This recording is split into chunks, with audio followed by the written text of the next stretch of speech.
भारती का सभी को नमस्कार। दोस्तों, जब से सृष्टि रची गई है तब से रोटी कपड़ा और मकान की जद्दोजहद हर इंसान के अंदर रही है। सभी को रोटी कपड़ा और मकान चाहिए।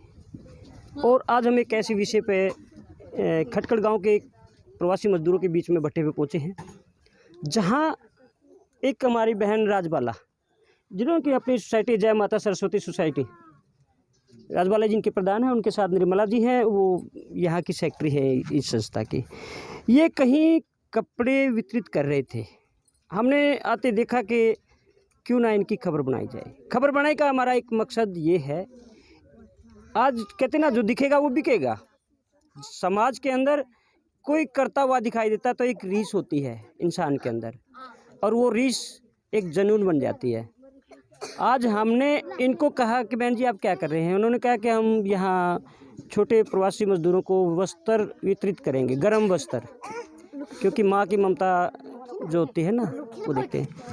तो आज बहन राजबाला जो है इन बच्चों को गर्म वस्त्र वितरित करने आई थी। हमने कहा कि हम वीडियो बनाएंगे, आपकी खबर का जो है प्रचलन करेंगे, ताकि और लोगों को भी देखा देखी इस बात के लिए प्रेरित करें कि वो क्यों ना इन बच्चों की तरफ भी ध्यान करें।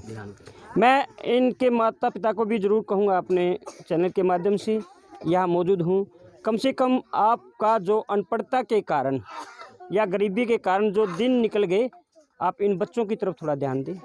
हमने गांव खटकड़ के सरपंच सतवीर सिंह जी से बात करी, उन्होंने भी एक आश्वासन दिया है, क्यों ना एक छोटा सा स्कूल इन बच्चों को शिक्षा करने के लिए, शिक्षा देने के लिए एक छोटा सा एक भट्ठे से अनुरोध करेंगे, एक कमरा बनाएं। भट्ठे के मालिक से मिलेंगे, हम सभी मिलेंगे, और एक कमरा करेंगे, स्कूल भी एक चलाया जाए, ताकि इन बच्चों को कम से कम इतना तो हो कि कुछ लिखा हुआ पढ़ सकें और अपनी जानकारी ले सकें। एक बात मैं अपने चैनल के माध्यम से हमारे हरियाणा के मुख्यमंत्री या डिप्टी सीएम से और प्रशासन से कहूँगा, आजकल काफ़ी जगह पर इस प्रकार के प्रवासी मजदूरों के लिए स्कूल खुले हुए हैं, वहाँ कुछ संस्थाएं अपनी तरफ से चलाई हुई हैं। तो क्यों ना शासन और प्रशासन ऐसे व्यक्तियों के साथ, ऐसी संस्थाओं के साथ मिलकर के उन बच्चों को शिक्षा देने के लिए एक अच्छा काम करें। तो बहन जी बताइएगा, जो आज आप यहाँ आए हैं, क्या सोच कर आए थे?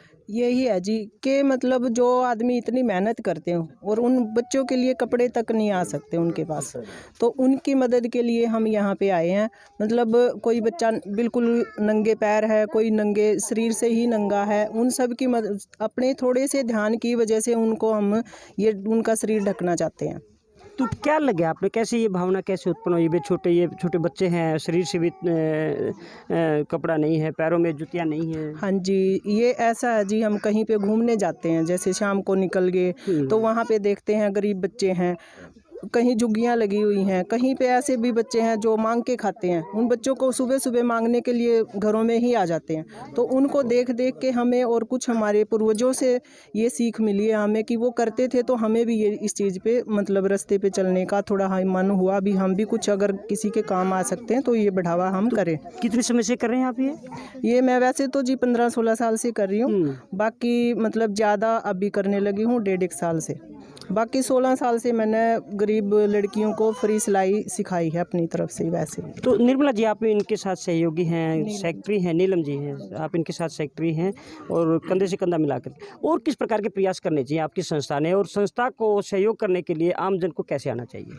हम जी जो गरीब बच्चे हैं, कन्याएं हैं, गरीब लेडीज हैं, ये बाला दीदी हैं जो 15-16 साल से जैसे सिलाई करवा रही हैं, उनको कढ़ाई सिलाई बुनाई सब सिखा रही हैं, फ्री में सिखा रही हैं जी, ये फ्री सेवा कर रही हैं। और आगे भी हम यही सोचा गरीबों की सेवा करें दीदी के साथ लग के। तो प्रशासन से कुछ मदद मिल जाती है क्या?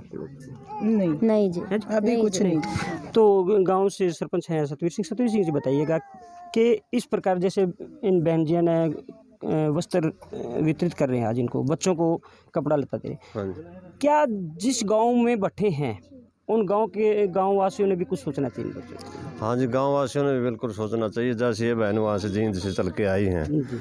और गरीब तो जींद में भी हैं, लेकिन शहर का थोड़ा सा गांव का फ़र्क है। अब ये बच्चे हैं जैसे आपके सामने ही बैठे हैं सारे, किसी के पास वस्त्र है, किसी के पास नहीं है। बहुत ही अच्छी बड़ी दयनीय स्कीम, स्थिति, हाँ बड़ी दयनीय हाँ स्थिति। बिल्कुल, बहुत बढ़िया स्कीम है।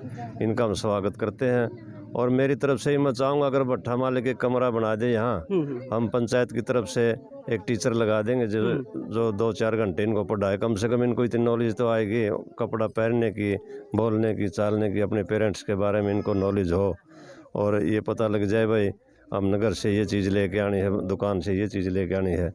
मैं अपनी तरफ से पूरा सहयोग के लिए तैयार हूँ। सरपंच साहब, हम आपको सैल्यूट करते हैं, जो आपकी इतनी बढ़िया धारणा, इतने अच्छे इन बच्चों के प्रति भावना उत्पन्न हुई है। और मैं कहूँगा कि अगर आप इस प्रकार का कोई कदम उठा रहे हैं तो बहुत सराहनीय है। गांव खटखड़ से एक होनहार वीर जिसको बोलते हैं, एक संघर्षशील व्यक्ति हैं अशोक आर्य। इनकी जब हम बातें सुनते हैं, इनके विचार सुनते हैं तो बहुत ही सराहनीय होते हैं। अशोक भाई बताइएगा, आज आपने इस भट्ठे पर आकर के देखा छोटे छोटे बच्चे हैं, हम अच्छी मोटी मोटी रजाई में और गर्म कपड़े भी पहनते हैं, ये बच्चे हमने देखे तन से ही नंगे हैं, इनके तन पे कपड़ा भी नहीं है। क्या चलो परमात्मा की है कि ना है हमारा, तो आम व्यक्ति ने इनके बारे में क्या सोचना चाहिए भाई? मैं आपके चैनल के माध्यम से सभी दर्शकों से अपील करना चाहूँगा। जब हम यहाँ शुरू में आए तो कुछ बच्चे अर्धनग्न अवस्था में हैं, कुछ नग्न अवस्था में हैं। शरीर को ढकने का कपड़ा मात्र जिनके पास नहीं है, उसकी दरिद्रता का, उसकी मजबूरी का हम स्वयं आंकलन कर सकते हैं। और ये कोई बहुत बड़ा कार्य नहीं है। हम स्वयं अपने बच्चों के लिए हर वर्ष 3-4 ड्रेस खरीदते हैं। ये नॉर्मल परिवार की बात कर रहा हूँ मैं, एक सामान्य परिवार की बात कर रहा हूँ जो ग्रामीण अंचल में रहते हैं। 3-4 ड्रेस, यानी कि हर वर्ष हम अपने एक बच्चे की 3-4 ड्रेस हमारी बेकार हो जाती हैं। आज कपड़े इतने हमारे पास अवेलेबल होते हैं कि वो फटते नहीं, कपड़े छोटे हो जाते हैं, बच्चा बड़ा हो जाता है, कपड़े छोटे हो जाते हैं। तो यदि हमारे अंदर एक जागरूकता फैले, और ये आप जैसे चैनलों के माध्यम से ऐसी ऐसी संस्थाएं हमारे बीच फैला सकती हैं, कि यदि हम हमारे बच्चों के जो कपड़े छोटे हो गए हैं सिर्फ वो भी वितरित करें। हमारे गांव में 10,000 जनसंख्या है, बिल्कुल, और 10,000 जनसंख्या की यदि हम बात करें तो लगभग 4,000 से ज़्यादा हमारी जनसंख्या वो है जो बिलो 18 है। और यदि उसके बाद हम बात करें तो 2500 के करीब हमारी जनसंख्या वो है जो वर्ष 13 से कम के बच्चे हैं। तो हर वर्ष 2500 बच्चों की 3 ड्रेस छोटी हो रही हैं। यदि हम सीधा आंकलन करें तो ये लगभग 7,000 ड्रेसेज हमारे गांव में हर वर्ष छोटी हो रही हैं। 7,000 ड्रेस बहुत बड़ा आंकड़ा है। और मैं ये कोई फौरी तौर पर नहीं कह रहा, मैं जो हमारे गांव की जनसंख्या का एक डाटा है मैं उसके हिसाब से कह रहा हूँ। यदि उसमें से 7,000 में से यदि सिर्फ 70 व्यक्ति, ये मेरे हिसाब से 1% की बात करी मैंने, 70 व्यक्ति यदि अपने बच्चों के कपड़े यहाँ पहुँचा दें तो ये इन सब बच्चों के तन को ढका जा सकता है। हमारे पास ना पहुँचाएं, इन बच्चों के पास ना पहुँचाएं, कम से कम उन संस्थाओं के पास जरूर पहुँचाएं, जो जय माँ सरस्वती संस्था, ऐसी संस्थाओं के पास जरूर पहुँचाएं जो हर जरूरतमंद तक मैं पहुँच वही सकती हैं। कहना चाहता हूँ। या तो एक छोटा सा ऐसा एक स्थान, एक प्लेटफार्म बनाया जिसमें कि वो अपने बचे हुए कपड़े वहाँ रख दे। आपने जो शुरू में बात की थी, मैं उसी बात को आगे बढ़ाऊंगा। आप अपने चैनल के माध्यम से पूरे हरियाणा में घूमते हैं, पूरे भारत में घूमते हैं। आज हमें देखने को मिलता है कि प्रत्येक शहर में कपड़ा बैंक है, प्रत्येक शहर में रोटी बैंक है। तो ऐसा बैंक यदि आप जैसे लोगों के माध्यम से, हम जैसे साथियों के माध्यम से और युवा साथी मिल करके यदि गांव में भी ऐसे बैंक की व्यवस्था करें, प्रत्येक गांव में ऐसी व्यवस्था हो, कम से कम तो ये बच्चे तो तन ढक बिल्कुल सभी बच्चों के पास वस्त्र पहुंच सकते हैं, कोई बड़ी बात नहीं। सरपंच साहब, आपकी क्या राय होगी, अगर हम जो मृत व्यक्ति पे उड़ाया हुआ कपड़ा है अगर हम इकट्ठा करें और इस प्रकार लोगों को दें, इनको तो ज़रूरत है, इनको इस चीज़ों से कुछ लेना देना नहीं है, लेकिन ये उड़ सकते हैं, क्या करना चाहिए सर? राजू भाई, 3-4 तो मेरे परिवार में मौत हुई, हमने कपड़े नहीं जलन दिए। क्योंकि हमने ये कहा था, पहले तो अपना ऐसा था कि कोई आदमी लंबी बीमारी में मरता था ना, उसके बिस्तर, रजाई, जो कुछ भी था वो क्या करते, बस हाथ में ही फूंक दो, इसका हमने क्या करना है। अब किसी के औरत है, कोई घर में बड़ा परिवार होता है, जैसे 10-5 औरत होगी, कोई कफन उड़ाते हैं, कोई चादर उड़ाता है, कोई वैसे चादरा उड़ाता है, कोई चुन्नी, जैसे भी जो रस्म रिवाज उड़ाते हैं। अब वो नए कपड़े शमशान घाट में रख देते और उसको आग लगा देते थे। मैंने नष्ट कर देते हैं हाँ उसको। मैंने 2-3 बार तो मैंने अपने घर के परिवार के खुद ही देखा, गंठड़ी बंधा के कपड़े के यहाँ भट्ठा में भिजवाए हैं। मैंने भी अपने मेरे घर में 3 भाइयों के जो मौत हुई थी, मैंने भी ऐसे इकट्ठा करके अरे रखा था। जैसे अशोक भाई ने सलाह दी है ये बिल्कुल वाजिब है। एक कपड़ा बैंक, हाँ एक कपड़ा जगह, बैंक। हाँ एक जगह ऐसी हो, बिस्तर इकट्ठा किया। हाँ वस्त्र वहाँ इकट्ठा कर ले और सीजनली तौर पर जैसे 6 महीने के बाद में, ये तो नहीं कि भाई कोई आए भी न मरेगा, पता नहीं जब भी जहाँ भी हो 2-4 महीने में जैसे भी ऐसा इंसिडेंट कोई हो जाए वो कपड़े एक ही जगह पर रखे जाएं। बिल्कुल। ये वो चाहे मेरे पास हो चाहे गाँव में एक जगह ऐसी बना देंगे भाई, वो कपड़े वहाँ रखें और 4-5 महीने के बाद वो कपड़े इनको वितरित किए जाएं। आप मेरे पास आओ, आप मेरे पास आओ। मुझे लग रहा है कि आप बहुत अच्छे ना इनमें पढ़े लिखे हैं, इसको तो मैं पकड़ो।